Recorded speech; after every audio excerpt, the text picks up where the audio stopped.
മഹത്വത്തിൻ സാന്നിധ്യം, ദൈവവചനത്തിൻ അഭിഷേകം, മഹിമയിൽ വാണിടും യേശു കർത്താവിന്റെ സാന്നിധ്യം.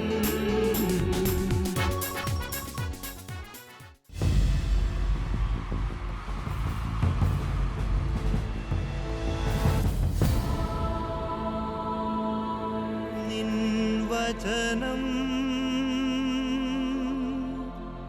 ധ്യാനിക്കുമ്പോ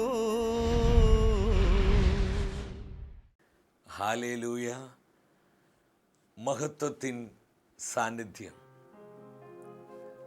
ഈ ശുശ്രൂഷയിലേക്ക് കടന്നു വന്നിരിക്കുന്ന എല്ലാ പ്രിയപ്പെട്ടവർക്കും നമ്മുടെ കർത്താവായ യേശു ക്രിസ്തുവിൻ്റെ കൃപയും സമാധാനവും ആശംസിക്കുന്നു.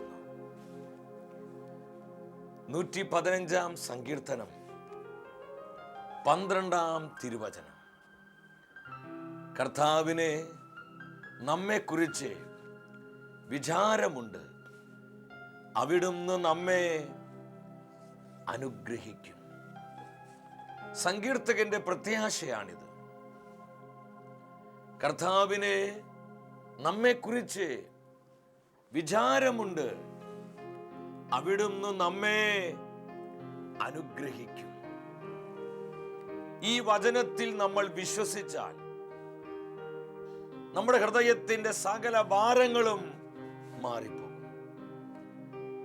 നമ്മൾ അനുഭവിക്കുന്ന എല്ലാ ആകുലതകൾക്ക് ഉത്തരമുണ്ടാകും. ഇന്നത്തെ ശുശ്രൂഷയിൽ നമ്മൾ ഒരുമിച്ച് പ്രാർത്ഥിക്കുന്നത് സാമ്പത്തികമായി തകർന്നടിഞ്ഞ അനേകർക്കു വേണ്ടിയാണ്. സാമ്പത്തികമായ ബുദ്ധിമുട്ടുകൾ മൂലം നട്ടം തിരിയുന്ന പതിനായിരങ്ങൾ നമ്മുടെ മധ്യേ. എന്തുമാത്രം വ്യക്തികളാണ് കടബാധ്യതകൾ മൂലം തകർന്നുകൊണ്ടിരിക്കുന്നത്. ഈ വചനത്തിൽ പൂർണ്ണമായും വിശ്വസിച്ച് നമ്മൾ പ്രാർത്ഥിക്കാൻ പോവുകയാണ്. ദൈവസന്നിധിയിൽ എല്ലാവരും എഴുന്നേറ്റ് നിൽക്കുന്നു. വലതുകരം ഉയർത്തിപ്പിടിക്കുക. ആയിരിക്കുന്നിടത്ത് എല്ലാവരും കരമൊന്ന് ഉയർത്തിപ്പിടിച്ച് ഹൃദയം നുറുങ്ങി പ്രാർത്ഥിക്കണം. വിശ്വസിക്കുന്ന ജീവിതങ്ങളിലേക്ക് വ്യാപരിക്കുന്ന ദൈവത്തിന്റെ ശക്തിയാണ് പരിശുദ്ധാത്മാവിന്റെ അഭിഷേകം. ഈ അഭിഷേകം സ്വന്തമാക്കി നമ്മുടെ കുടുംബങ്ങളിൽ, നമ്മുടെ തകർച്ചകളിലേക്ക്, നമ്മുടെ ബാധ്യതകളിലേക്ക്, നമ്മൾ അനുഭവിക്കുന്ന പരാജയങ്ങളിലേക്ക്, രോഗങ്ങളിലേക്ക് ഇത് സ്വന്തമാക്കിക്കൊണ്ട് പ്രാർത്ഥിക്കുന്നു.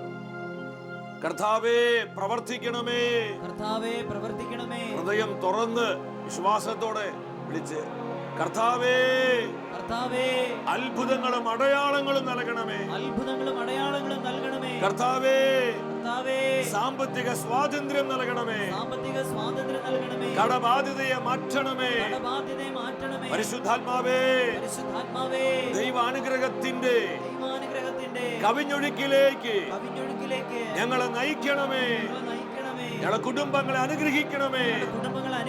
Hallelujah, hallelujah, hallelujah. കരങ്ങൾ അടിച്ച് പരിശുദ്ധാത്മാവിൽ നിറഞ്ഞ് നമ്മൾ പാടി പ്രാർത്ഥിക്കുക. നമ്മുടെ തകർച്ചകളെ ഓർത്ത് ദൈവത്തെ സ്തുതിക്കുക. നമ്മൾ അനുഭവിക്കുന്ന പരാജയങ്ങളെ ഓർത്ത്, വിട്ടുമാറാത്ത കടക്കെണികളെ ഓർത്ത് കർത്താവിനെ സ്തുതിച്ച് ഹൃദയം തുറന്ന് ഒരു കുടുംബമായി നമ്മൾ പാടി ആരാധിക്കുന്നു. കർത്താവെ പ്രവർത്തിക്കണമേ, അങ്ങയുടെ ജനത്തെ അനുഗ്രഹിക്കണമേ. Lord bless, bless Lord. സ്തുതിച്ചു പാട് നീ ദൈവനാമത്തിൽ, നിന്റെ ജീവിതത്തിൽ നീ ഇന്ന് അത്ഭുതം കാണും. എത്ര പേര് ഇത് വിശ്വസിക്കുന്നുണ്ട്? അഭിഷേകത്തോടെ പാടുകേ. ആഹാ എന്റെ ദൈവമേ, നിന്നെ സ്തുതിച്ചു പാടി ഞാൻ ദൈവകൃപയാൽ എന്ന് നിറഞ്ഞിടട്ടെ. കർത്താവെ പ്രവർത്തിക്കണമേ, അനേകരുടെ കണ്ണുനീര് ഒപ്പിയെടുക്കണമേ. കരമടിച്ചു പാട് നീ ദൈവനാമത്തിൽ, നിന്റെ കുടുംബത്തിൽ നീ ഇന്ന് അത്ഭുതം കാണും. പരസ്പര മുഖത്തോടെ മുഖം നോക്കി പുഞ്ചിരിച്ച് സ്നേഹത്തോടെ പാടുകേ. ഈശോയേ അത്ഭുതം കാണും. ആഹാ എന്റെ ദൈവമേ നിന്നെ സ്തുതിച്ചു പാടി ഞാൻ ദൈവകൃപയാലെന്നും നിറഞ്ഞിടട്ടെ. ഇരുവശങ്ങളിലേക്ക് കരങ്ങളടിച്ച് ആത്മാവിൽ ഭൂമി താടി പാടി എല്ലാം മറന്ന് ഈശോയേ ആഹാ എന്റെ ദൈവമേ നിന്നെ സ്തുതിച്ചു പാടി ഞാൻ ദൈവകൃപയാലെന്നും നിറഞ്ഞിടട്ടെ. എന്റെ ദൈവമേ നിന്നെ സ്തുതിച്ചു കുടുംബങ്ങളിൽ പ്രവർത്തിക്കണമേ, തകർച്ചകളെ മാറ്റണമേ. ഞാൻ ദൈവകൃപയാലെന്നും നിറഞ്ഞിടട്ടെ. ഇരു കരങ്ങളും സ്വർഗത്തിലേക്ക് ഉയർത്തിപ്പിടിച്ച് നമ്മെ അനുഗ്രഹിക്കുന്ന, നമ്മെ അഭിഷേകം ചെയ്യുന്ന, എല്ലാ തകർച്ചകളും നമ്മളെ വിമോചിപ്പിക്കുന്ന കർത്താവിന്റെ നാമം വിളിച്ച് സ്തുതിച്ചു പ്രാർത്ഥിക്കുന്നു. Hallelujah, hallelujah, hallelujah. അത്ഭുതങ്ങളുടെ ദൈവമേ, സാമ്പത്തിക സ്വാതന്ത്ര്യം നൽകി ഞങ്ങളെ അനുഗ്രഹിക്കണമേ. Lord bless. സാമ്പത്തിക ബാധ്യതകൾ മൂലം നഷ്ടം തിരിയുന്ന പതിനായിരങ്ങളെ കർത്താവേ വിടുവിക്കണമേ. കടബാധ്യതയിൽ നിന്ന്, കടക്കെടിയിൽ നിന്ന്, ജപ്തി നോട്ടീസിൽ നിന്ന്, കൊള്ള പലിശയിൽ നിന്ന് സാമ്പത്തികമായി തകർന്നടിഞ്ഞ അനേകം ജീവിതങ്ങളെ, കുടുംബങ്ങളെ ഈ ശുശ്രൂഷയിലൂടെ ഈ നിമിഷം കർത്താവേ പുനരുദ്ധരിക്കണമേ. Lord release. ആ മേഖലയിൽ പിശാച് കെട്ടിവെച്ച സകല കെട്ടുകളും യേശുവിന്റെ നാമത്തിൽ അഴിഞ്ഞു മാറട്ടെ. പതിനായിരങ്ങൾ സാമ്പത്തികമായി അനുഗ്രഹിക്കപ്പെടട്ടെ. Gloria, gloria, gloria. പ്രിയ സഹോദര, സഹോദരി, യേശു നിനക്ക് വേണ്ടി അത്ഭുതം പ്രവർത്തിക്കുന്ന സമയം, നിന്റെ കുടുംബത്തിന് വേണ്ടി നീ അനുഭവിക്കുന്ന സാമ്പത്തിക ദുരിതങ്ങളിൽ ഇറങ്ങി വന്ന് ഈശോ പ്രവർത്തിക്കുന്ന സമയം എല്ലാം മറന്ന് ആരെയും ശ്രദ്ധിക്കേണ്ട. നിങ്ങൾ ആയിരിക്കുന്നിടത്ത് ഹൃദയം തുറന്ന് യേശുവിനെ വിളിക്കേ. പ്രവർത്തിക്കണമേ, പ്രവർത്തിക്കണമേ, പ്രവർത്തിക്കണമേ. സാമ്പത്തികമായ തകർച്ച മൂലം ജീവിക്കാൻ പോലും കഴിയാതെ വഴിമുട്ടി നിൽക്കുന്ന അനേകം കുടുംബങ്ങൾ ഈ സമയം കർത്താവേ പുത്തൻ വഴികൾ തുറന്ന് അത്ഭുതകരമായി നയിക്കണമേ. സാമ്പത്തികമായി തകർന്നത് മൂലം ആത്മഹത്യക്കായി ചിന്തിക്കുന്ന ആയിരങ്ങളെ കർത്താവേ സ്വർഗത്തിന് പ്രത്യാശ കൊണ്ട് നിറയ്ക്കണമേ. Gloria, gloria, gloria, gloria, gloria, gloria. സാമ്പത്തിക സ്വാതന്ത്ര്യത്തിന്റെ അഭിഷേകം പതിനായിരങ്ങളിലേക്ക് നദി പോലെ ഒഴുകപ്പെടട്ടെ. Lord release, release. Glory, glory, glory. കർത്താവെ പ്രവർത്തിക്കണമേ. ഞങ്ങളുടെ കുടുംബങ്ങളെ വിശുദ്ധീകരിക്കണമേ.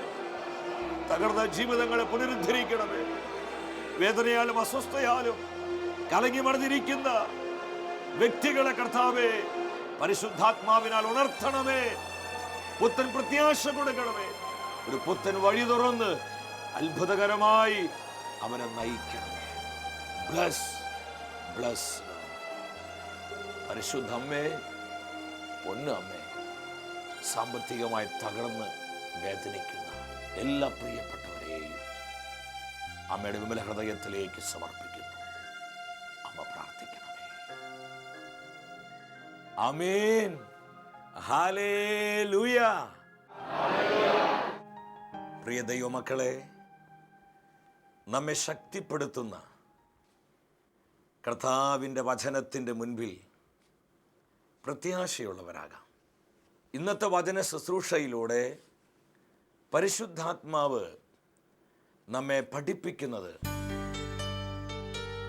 കടബാധ്യതയെ മാറ്റുന്ന ദൈവം. കടബാധ്യതയെ മാറ്റുന്ന ദൈവം. അപ്പോസ്തലനായ പൗലോസ് കൊരിന്തോ സഭയ്ക്ക് എഴുതിയ 2-ാമത്തെ ലേഖനം 8-ാം അധ്യായം 9-ാം തിരുവചനം. നമ്മുടെ കർത്താവായ യേശു ക്രിസ്തുവിന്റെ കൃപ നിങ്ങൾക്കറിയാമല്ലോ. അവൻ സമ്പന്നനായിരുന്നിട്ടും നിങ്ങളെ പ്രതി ദരിദ്രനായി, തന്റെ ദാരിദ്ര്യത്താൽ നിങ്ങൾ സമ്പന്നരാകാൻ വേണ്ടി തന്നെ. ഈ വചനത്തിലൂടെ കർത്താവിന്റെ ആത്മാവ് എന്താണ് നമ്മോട് സംസാരിക്കുന്നത്? നമ്മുടെ കർത്താവ് സമ്പന്നനായിരുന്നിട്ടും നമ്മെ പ്രതി ദരിദ്രനായി. എന്തിനു വേണ്ടിയാണ് യേശു ദരിദ്രനായത്? അവൻ്റെ ദാരിദ്ര്യത്താൽ നമ്മൾ ഓരോരുത്തരും സമ്പന്നരാകാൻ വേണ്ടി. നമ്മൾ ഒരുപാട് ആനന്ദിപ്പിക്കുന്ന തിരുവാക്യമാണിത്. ഇവിടെ ആത്മീയമായ സമ്പന്നത മാത്രമല്ല, ഭൗതികമായ മേഖലകളിലും നമ്മൾ സമ്പന്നരാകാൻ വേണ്ടിയാണ് നമ്മെ പ്രതി കർത്താവായ യേശു ദരിദ്രനായി മാറിയത്. കർത്താവിൻ്റെ കുരിശിലെ ബലിയിൽ ആത്മീയമായും ഭൗതികമായുമുള്ള സകല നന്മകളും നമുക്ക് അവകാശമായി കർത്താവ് നൽകിയിട്ടുണ്ട്. ഈ മെസ്സേജ് നിങ്ങൾ പങ്കുവെക്കാനുള്ള കാരണം ഈ കാലഘട്ടത്തിൻ്റെ ഒരു വലിയ പ്രതിസന്ധിയാണ് സാമ്പത്തികമായ തകർച്ച. ഇന്ന് എന്തുമാത്രം കുടുംബങ്ങളാണ് സാമ്പത്തികമായ പ്രതിസന്ധികൾ മൂലം കഷ്ടപ്പെടുന്നത്. ജീവിക്കാൻ പോലും വഴിയില്ലാതെ വേദനിക്കുന്ന അനേകമായിരങ്ങൾ.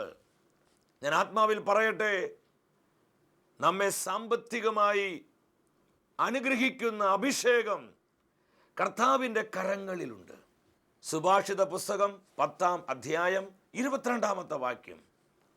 കർത്താവിൻ്റെ അനുഗ്രഹം സമ്പത്ത് നൽകുന്നു, അവിടുന്ന് അതിൽ ദുഃഖം കലർത്തുന്നില്ല. കർത്താവ് തരുന്ന സമ്പത്ത് അത് 10 രൂപയാകാം, 100 രൂപയാകാം, 1000 ആകാം, 10,000-ങ്ങളാകാം, ലക്ഷങ്ങളാകാം, ചിലപ്പോൾ കോടികളാകാം.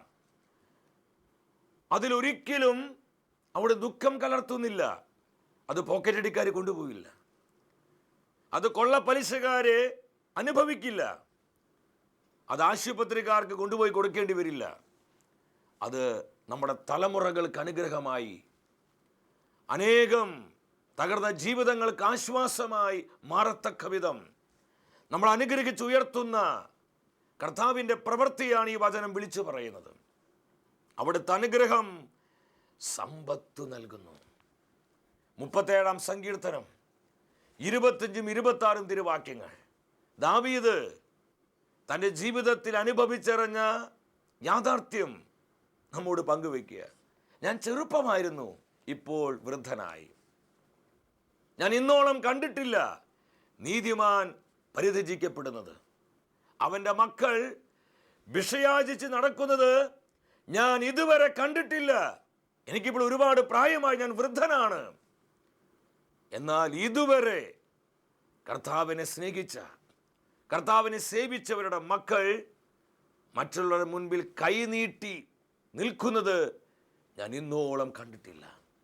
26-ാം വചനത്തിൽ വീണ്ടും വചനം പറയാ, അവൻ അനേകർക്ക് ഉദാരമായി വായ്പ കൊടുക്കുന്നു, അനുദിനം കർത്താവ് അവനെ സമ്പന്നനാക്കുന്നു. എത്ര മനോഹരമായ തിരുവാക്യമാണിത്. ഇന്ന് പലരുടെയും ചിന്ത, കർത്താവിനോടുള്ള സ്നേഹത്തിൽ ഒരു വ്യക്തി വളരാൻ തുടങ്ങിയ ആ വ്യക്തി പിന്നെ സാമ്പത്തികമായി നശിച്ചു പോകും. കർത്താവിനെ സ്നേഹിക്കാൻ തുടങ്ങിയാൽ പിന്നെ ആ വ്യക്തിയുടെ ജീവിതത്തിൽ അടിക്കടി തകർച്ചകൾ ഉണ്ടാകും എന്ന് ചിന്തിക്കുന്ന അനേകരെ ഈ കാലയളവിലുണ്ട്. അതുകൊണ്ട് പലരും പറയാറുണ്ട്, ഇപ്പോൾ വലിയ കുഴപ്പമില്ലാതെ പോവുക, ഇനി കർത്താവിനെ അങ്ങ് ഒത്തിരി സ്നേഹിച്ചിട്ട് വെറുതെ പ്രശ്നങ്ങളൊന്നും വരുത്തി വെക്കണ്ട. ഇതൊരു തെറ്റായ ചിന്തയാണ്. പ്രിയപ്പെട്ടവരെ, നമുക്ക് സാമ്പത്തികമായി അഭിവൃദ്ധി നൽകുന്ന ദൈവത്തിൻ്റെ പ്രവൃത്തി പഴയ നിയമത്തിലെ ഒരു പ്രമാണം മാത്രമല്ല. നമുക്ക് പുതിയ നിയമത്തിലോട്ട് വരാം. അപ്പോസ്തലൻ യോഹന്നാൻ എന്താണ് സഭയോട് പറയുന്നത്? തൻ്റെ ആത്മീയ സന്താനമായ ഗാരിയൂസിനെ നോക്കി യോഹന്നാൻ ശ്ലീഹ പറയുകയാണ്, അലയോ ഗാരിയൂസേ, നിന്റെ ആത്മാവ് ക്ഷേമസ്ഥിതിയിലായിരിക്കുന്നത് പോലെ എല്ലാ കാര്യങ്ങളിലും നിനക്ക് ഐശ്വര്യമുണ്ടാകട്ടെ എന്നും നീ ആരോഗ്യവാനായിരിക്കട്ടെ എന്നും ഞാൻ പ്രാർത്ഥിക്കുന്നു. സകല കാര്യങ്ങളിലും നിനക്ക് അഭിവൃദ്ധി ഉണ്ടാകട്ടെ എന്ന്. ഇതിൽ സാമ്പത്തികമായ നന്മകളും പെട്ടു. സാമ്പത്തികമായി അഭിവൃദ്ധി പ്രാപിക്കാതെ നമ്മൾ നരകിച്ച് നശിച്ചു പോകാൻ ആഗ്രഹിക്കുന്നൊരു ദൈവമല്ല കർത്താവായ യേശു ക്രിസ്തു. അതാണ് ദാവീദ് പറയുന്നത്, ഞാൻ വൃദ്ധനായി, ഞാൻ ഇതുവരെ കണ്ടിട്ടില്ല നീതിമാന്റെ മക്കൾ ഭിക്ഷയാചിച്ച് നടക്കുന്നത് ഞാൻ ഇന്നോളം കണ്ടിട്ടില്ല. രാജാക്കന്മാരുടെ 2-ാം പുസ്തകത്തിലോട്ട് വരാം. 4-ാം അധ്യായം 1 മുതൽ 7 വരെയുള്ള വചനങ്ങൾ. ഇതിലൂടെയാണ് ഇന്നത്തെ സന്ദേശം പ്രധാനമായും ദൈവത്തിൻ്റെ പരിശുദ്ധാത്മാവ് നമുക്ക് നൽകുന്നത്. 1-ാം തിരുവാക്യം.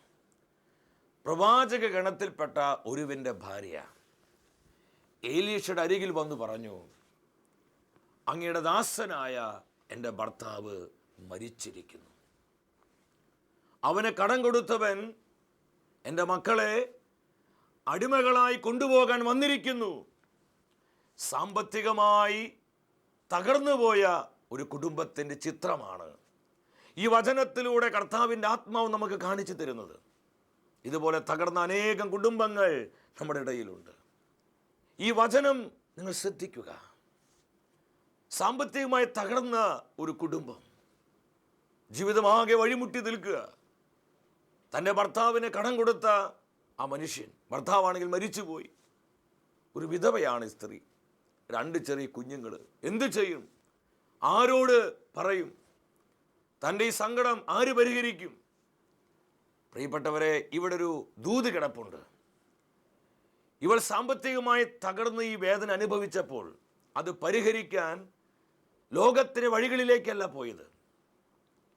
കർത്താവിനോടുള്ള ആശ്രയത്വത്തിൽ നിന്ന് ഇവളുടേതായ ആസൂത്രണത്തിലേക്കല്ല പോയത്. പ്രവാചകനായ ഏലീഷയുടെ അരികിലേക്ക്. സഹോദര സഹോദരി, നിനക്ക് സാമ്പത്തിക സ്വാതന്ത്ര്യം വേണോ? ഈ തകർച്ചയുടെ നടുവിൽ നീ കർത്താവിൻ്റെ അരികിലോട്ട് വരണം. കർത്താവിനെ മുറുകെ പിടിക്കണം. കർത്താവിനെ ആശ്രയിച്ചാൽ ഈ തകർച്ചയിൽ നീ അത്ഭുതം കാണും. ഈ സ്ത്രീ പ്രവാചകനായ ഏലീഷയുടെ അരികിൽ ചെന്ന് പറഞ്ഞു, വലിയ ദുരിതത്തിലാ, പ്ലീസ് എന്നെ സഹായിക്കണം. അങ്ങേക്ക് അറിയാമല്ലോ, എൻ്റെ ഭർത്താവ് ഒരു ദൈവദാസനായിരുന്നു, കർത്താവിനെ ശുശ്രൂഷിച്ചവനായിരുന്നു. ഈ സമയത്ത് പ്രവാചകനായ ഏലീഷ പരിശുദ്ധാത്മാവിൽ നിറഞ്ഞ അവളോട് ചോദിച്ചു, ഞാൻ നിനക്ക് വേണ്ടി എന്ത് ചെയ്യണമെന്നാണ് നീ ആഗ്രഹിക്കുന്നത്? ഇന്ന് ഈ ചോദ്യം കർത്താവ് 10,000ങ്ങളോട് ചോദിക്കുക. സാമ്പത്തികമായി തകർന്നു പോയ, കടബാധികൾ മൂലം കഷ്ടപ്പെടുന്ന അനേകം ജീവിതങ്ങളുടെ കർത്താവ് ചോദിക്കുന്നു, ഞാൻ നിനക്ക് വേണ്ടി എന്താണ് ചെയ്യേണ്ടത്? അവൾ പറഞ്ഞു, ഈ തകർച്ചയിൽ ഞങ്ങളെ വിമോചിപ്പിക്കണം. ഉടനെ പ്രവാചകൻ ചോദിച്ചു, നിന്റെ വീട്ടിൽ എന്താ ഉള്ളത്? അവൾ പറഞ്ഞു, ആകെ ഒരു ഭരണി എണ്ണ മാത്രമേ ഉള്ളൂ. ഇത് മതി. ഒരൊറ്റ വാക്കുകൊണ്ട് ഈ സൃഷ്ടപ്രപഞ്ചത്തെ സൃഷ്ടിക്കാൻ കർത്താവിന് കഴിയുമെങ്കിൽ ഒരൊറ്റ സെക്കൻഡ് പോരെ നിന്റെ ഈ തകർച്ചയിൽ കർത്താവിന് അത്ഭുതം ചെയ്യാൻ. 5 അപ്പവും 2 മീനും കൊണ്ട് 10,000ങ്ങളെ കർത്താവ് തീറ്റിപ്പോട്ടിയെങ്കിൽ ഉള്ളത് കർത്താവിൻ്റെ മുൻപിൽ സമർപ്പിക്കുക. നിന്റെ വേദന, നിന്റെ സങ്കടം, നിന്റെ നൊമ്പരം, നീയും നിന്റെ കുടുംബം അനുഭവിക്കുന്ന ഈ ദുരിതം കർത്താവിൻ്റെ മുൻപിൽ ഒന്ന് സമർപ്പിക്കേ. ആ സമർപ്പണത്തിലൂടെ അത്ഭുതത്തിൻ്റെ പൊട്ടിത്തെറികൾ പരിശുദ്ധാത്മാവ് ചെയ്യും. ഞാൻ ഈ വാദം നിങ്ങളുമായി പങ്കുവയ്ക്കുമ്പോൾ ഇതിനോടുള്ള ബന്ധത്തിൽ 100 കണക്കിന് അനുഭവങ്ങൾ പറയാൻ പറ്റും. കോടികളുടെ ബാധ്യതയുണ്ടായിരുന്ന പല വ്യക്തികളും അത്ഭുതകരമായി ആ ബാധ്യതകളെ മാറ്റി കർത്താവ് അവരെ അനുഗ്രഹിച്ച സംഭവങ്ങൾ നമുക്കറിയില്ലേ? ഏലീഷ ചോദിച്ചു, നിന്റെ പക്കൽ എന്താ ഉള്ളത്? അവൾ പറഞ്ഞു, ഒരു ഭരണി എണ്ണ. പ്രവാചകൻ പറഞ്ഞു, നീ നിന്റെ കുഞ്ഞുങ്ങളെ വിട്ട് അയൽപ്പക്കങ്ങളിൽ നിന്നെല്ലാം ഒഴിഞ്ഞ പാത്രങ്ങൾ ശേഖരിക്കുക, ഒഴിഞ്ഞ പാത്രങ്ങൾ ശേഖരിക്കുക. അതിനുശേഷം നീ നിന്റെ മക്കളും അകത്ത് കടന്ന് വാതിലടച്ച് ഒഴിഞ്ഞ പാത്രങ്ങളിൽ എണ്ണ നിറയ്ക്കുക. കർത്താവ് അത്ഭുതം പ്രവർത്തിക്കും. പ്രവാചകൻ പറഞ്ഞതുപോലെ പ്രവാചകന്റെ വാക്ക് കർത്താവിൻ്റെ വാക്കുകളാണ്. അവൾ തൻ്റെ കുഞ്ഞുങ്ങളോടൊപ്പം അകത്ത് കടന്ന് വാതിലടച്ചു. ഒഴിഞ്ഞ പാത്രങ്ങളിൽ എണ്ണ നിറയ്ക്കാൻ തുടങ്ങി. എണ്ണ ഇങ്ങനെ ഒഴുകിക്കൊണ്ടിരിക്കുക. പാത്രങ്ങളെല്ലാം നിറഞ്ഞു.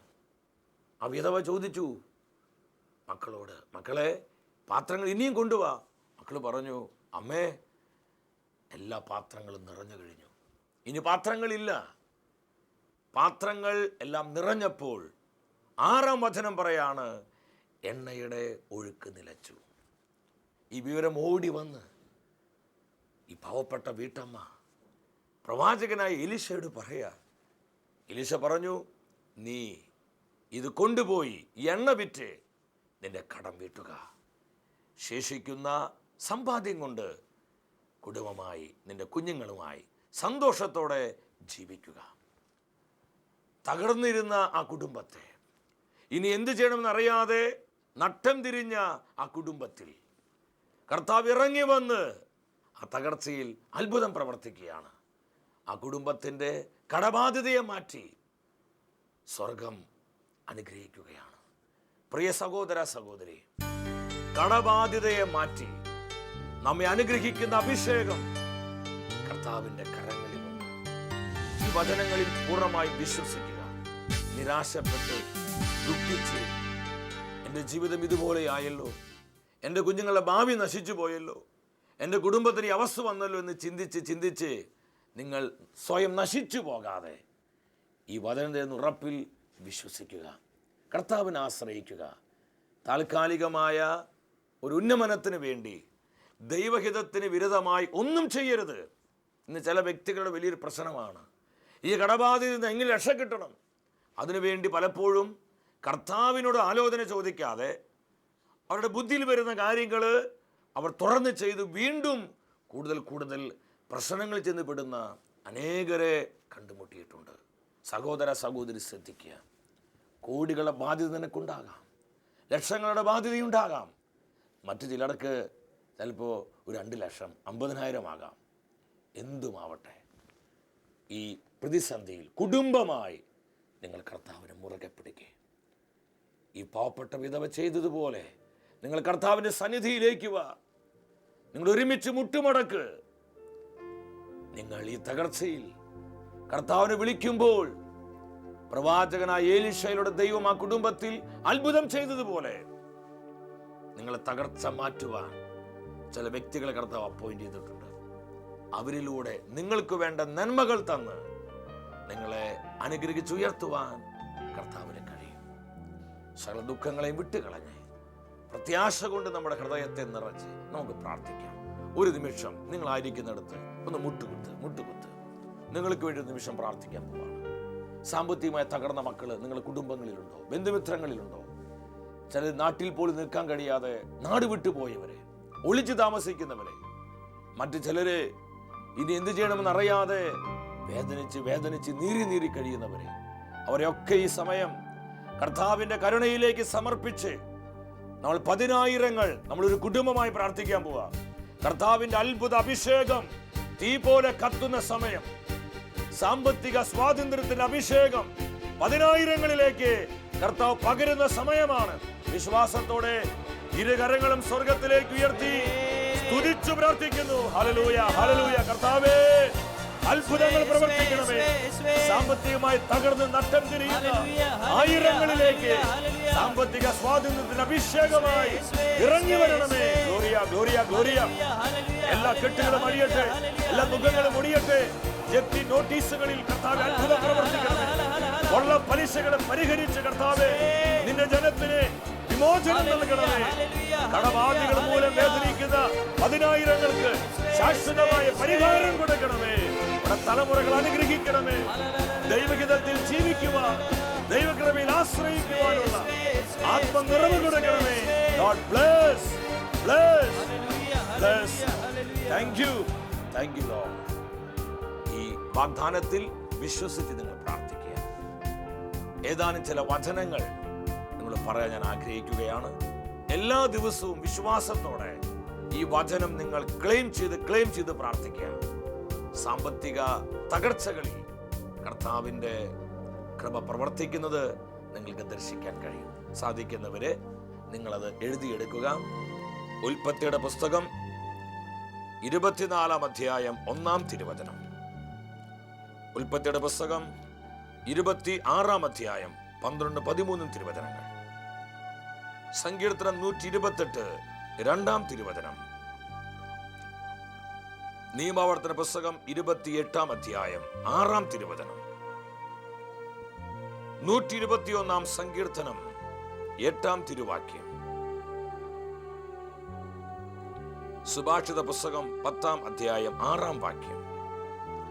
സുഭാഷിത പുസ്തകം 8-ാം അധ്യായം 21-ാമത്തെ വാക്യം. ഉൽപ്പത്തിയുടെ പുസ്തകം 24-ാം അധ്യായം 25-ാം വാക്യം. ഈ വചനങ്ങളെല്ലാം വിശ്വാസത്തോടെ നിങ്ങൾ അവകാശത്തോടെ ഏറ്റുപറഞ്ഞ് ക്ലെയിം ചെയ്ത് നിങ്ങൾ പ്രാർത്ഥിക്കണം. ശ്രദ്ധിക്കണം, ഇത് ഏറ്റുപറഞ്ഞ് പ്രാർത്ഥിക്കുമ്പോൾ കർത്താവിന്റെ പരിശുദ്ധിയിലായിരിക്കണം. ഒരു വിശുദ്ധ ജീവിതം നയിക്കണം. വിശുദ്ധിയില്ലാതെ നമ്മൾ എന്തോരം ഉച്ചത്തിൽ ഈ വചനം ഏറ്റുപറഞ്ഞാലും ഈ വിഷയത്തിൽ കർത്താവിന്റെ നന്മ കടന്നു വരികയില്ല. ജീവിത വിശുദ്ധിയോടെ വിശ്വാസത്തോടെ നിങ്ങളിത് പ്രാർത്ഥിക്കുക. അത്ഭുതങ്ങൾ കാണാം. നിങ്ങൾക്ക് റിസൾട്ട് ഉണ്ടായാൽ സന്തോഷത്തോടെ ഞങ്ങൾ അറിയിക്കണം. നമുക്ക് ഒരുമിച്ച് കർത്താവിൽ ആനന്ദിക്കാം.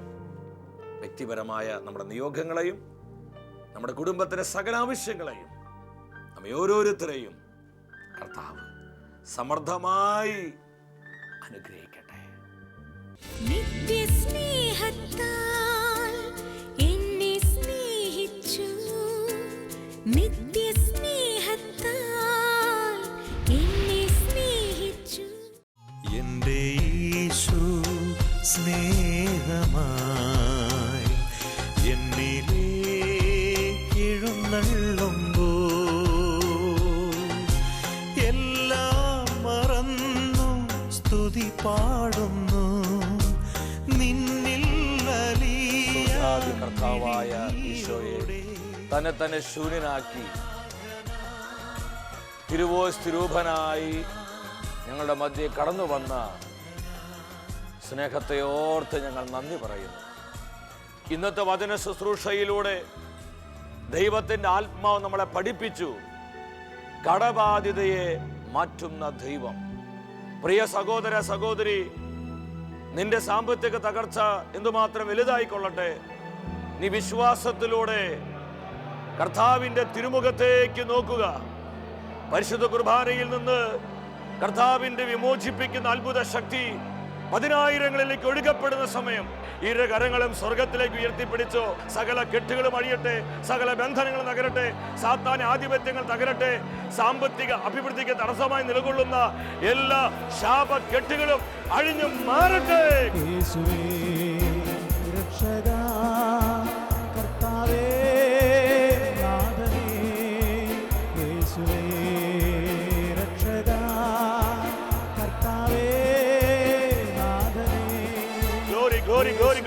കർത്താവേ സ്തുതിക്കുന്നു. ഇരു കരങ്ങളും സ്വർഗത്തിലേക്ക് ഉയർത്തി വിശ്വാസത്തോടെ യേശുവിനെ വിളിക്കുന്നു. യേശുവേ, അത്ഭുതങ്ങളുടെ ദൈവമേ, ഞങ്ങൾ അനുഗ്രഹിക്കണമേ. ആരാധന. സാമ്പത്തിക ദുരിതങ്ങളിൽ നിന്ന്, കടബാധിതകളിൽ നിന്ന് ഞങ്ങളെ കുടുംബങ്ങളെ വിമോചിപ്പിക്കണമേ. സാമ്പത്തിക സ്വാതന്ത്ര്യം നൽകി ജനലക്ഷങ്ങളെ അനുഗ്രഹിക്കണമേ. ഗ്ലോറിയ. കർത്താവേ, ഞങ്ങളുടെ കരങ്ങൾ നീട്ടി ഞങ്ങളുടെ ജനത്തെ ആശ്വസിപ്പിക്കണമേ. എല്ലാ ദുരിതങ്ങളിൽ നിന്നും, എല്ലാ വേദനകളിൽ നിന്നും അവർക്ക് വിമോചനം കൊടുക്കണമേ. ഹല്ലേലൂയ. ഇത് അനേകം വ്യക്തികൾക്ക് സാമ്പത്തിക സ്വാതന്ത്ര്യം നൽകി കർത്താവ് അനുഗ്രഹിക്കുകയാണ്. നിങ്ങൾ കണ്ണുനീരോടെ പ്രാർത്ഥിച്ചോ. കർത്താവിന്റെ മുൻപിൽ നമ്മൾ ഒഴുക്കുന്ന ഒരു കണ്ണുനീരും പാഴായി പോകാൻ ഈശോ അനുവദിക്കുകയില്ല. കർത്താവേ, നന്ദി. അങ്ങയുടെ ജനത്തെ അനുഗ്രഹിച്ചതിനായി, അങ്ങയുടെ ജനത്തിന് ആശ്വാസം നൽകിയതിനായി ഞങ്ങൾ നന്ദിയോടെ സ്തുതിക്കുന്നു. Thank you Jesus. അടുത്ത ആഴ്ചയിൽ ദൈവവചനത്തിൽ നമ്മൾ ധ്യാനിക്കുന്നത് ദ്രോഹിക്കപ്പെടുമ്പോൾ നിരാശപ്പെടരുത്. ഈ ശുശ്രൂഷയിലേക്ക് പ്രാർത്ഥിച്ചൊരുങ്ങി നമുക്കെല്ലാവർക്കും കടന്നു വരാം.